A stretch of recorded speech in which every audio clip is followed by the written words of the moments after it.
All right, get ready to dive into the world of high-yield bonds, sometimes called junk bonds. That's right, higher risk, but with the potential for higher reward. In today's deep dive, we're unpacking a fascinating UCLA master's thesis by Kanishka Malik. He really dissects the forces behind those returns, what makes them tick. We're talking about a massive market, too. Oh, absolutely. Think about it. We're talking about a $1.4 trillion market. Huge. So this is definitely not a niche topic. Now, Malik dug deep into recent data. He wasn't messing around, using both Bloomberg and S&P Capital IQ. 222 bonds from 118 U.S. companies covering a really interesting period, 2018 to 2023. Yeah, that covers the relative calm before the storm, then the COVID crash, and now, of course, we're dealing with these interest rate hikes. The perfect period to see how these bonds really behave under pressure. And behave they did. So, to kick things off, Malik found that quarterly returns ranged from, get this, a negative 92%. Oof, that's gotta hurt. All the way to a positive 393%. Now we're talking. That's the kind of swing we're looking for. Talk about volatility. But before we get into what drives those wild swings, let's set the stage with a real-world example. Okay, I'm ready. Malik points to the first quarter of 2020 when COVID hit. The median high-yield bond return was negative 11.9%. Yeah, that was a rough time for pretty much everyone. But here's where it gets really interesting. The very next quarter, that median return bounced back to positive 10.8%. Wow, that's a quick turnaround. What happened? Well, the Fed stepped in with massive support. Remember all those programs they launched? Right. And with that, investors seemed to regain some confidence. Makes sense. They saw the Fed had their back, so they were more willing to jump back into riskier assets. Exactly. It really illustrates how quickly things can change in this market. But Malik also digs into some fascinating outliers, companies whose bonds went absolutely haywire. Outliers, you say? I love a good outlier. Give me an example. AMC Entertainment.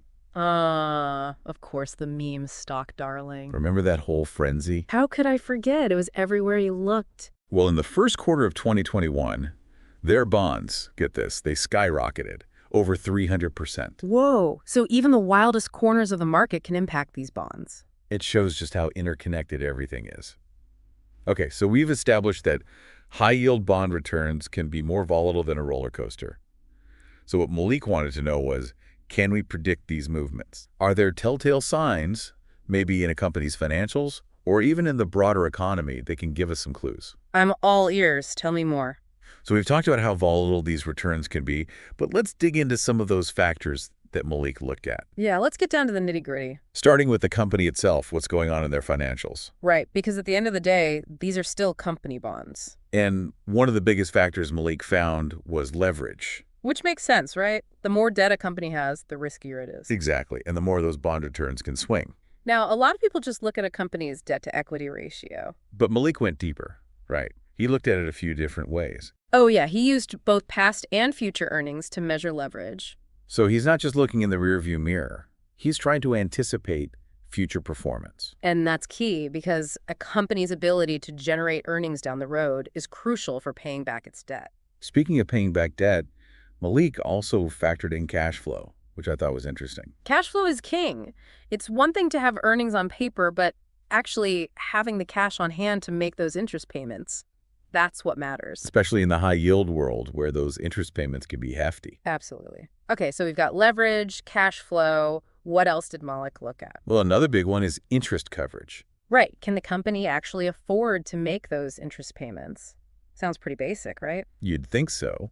But what surprised me is that while it was a factor, it wasn't always as strong a predictor of bond returns as you might expect. So it's not enough to just scrape by on those interest payments? Investors are looking for a bigger cushion, a sense that the company can handle its debt comfortably. Now, this next one is really interesting, past bond returns. Okay, so how the bond performed previously can give us clues about the future.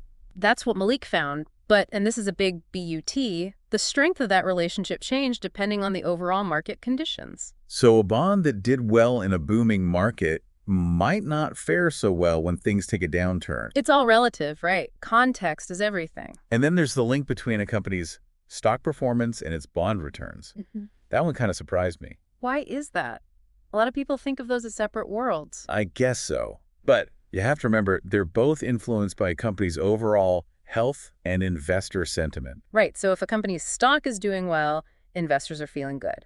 That can spill over into the bond market and boost those returns as well. But on the flip side, if a company's stock tanks, that can drag down its bond prices too. It highlights how interconnected everything is. Now let's zoom out even further and talk about those big picture economic factors. Right, because it's not just about the individual company, it's about the whole market environment. And one of the biggest factors there is what's happening with U.S. Treasury bonds. Interesting. So those safe haven assets, they had an impact on the riskier high-yield bonds. Oh, absolutely. Think about it. When investors get nervous, they flee to safety. And that safety is often found in U.S. Treasury bonds. Exactly. And that demand pushes up their prices, which drives down their yields. Because yields move inversely to prices, right? Exactly. And here's the kicker. Those falling Treasury yields create a benchmark for all other bonds. So suddenly, those high-yield bonds with their juicier yields look even more attractive. Even in a risk-off environment, investors are always looking for a good return. So they might be willing to dip their toes into high yield if the relative value is there. It's all a balancing act, right? Risk versus reward. Always.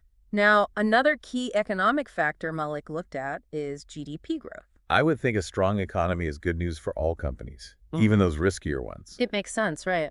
And that's exactly what Malik found. So when the economy is humming along, investors are more likely to take risks. They're feeling more optimistic about the future. But when the economy slows down, investors get nervous.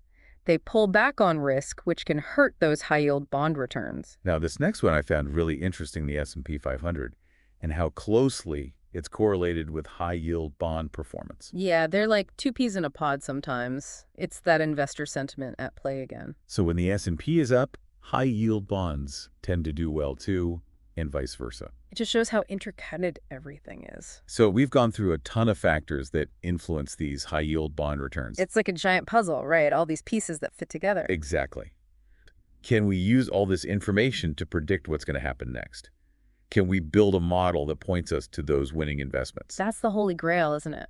And that's exactly what Malik tried to do. He put on his data scientist hat and started testing different forecasting models. Using all those insights we've been talking about, leverage, interest coverage, economic growth, the whole shebang. Yep, he threw everything but the kitchen sink at it, and he started with those classic linear regression models. Trying to find a nice, neat relationship between these variables. Yeah, like if A happens, then B will happen. But the market, especially the high-yield bond market, rarely works that way. It's messy, right? Oh, absolutely. It's like trying to predict the weather in a hurricane.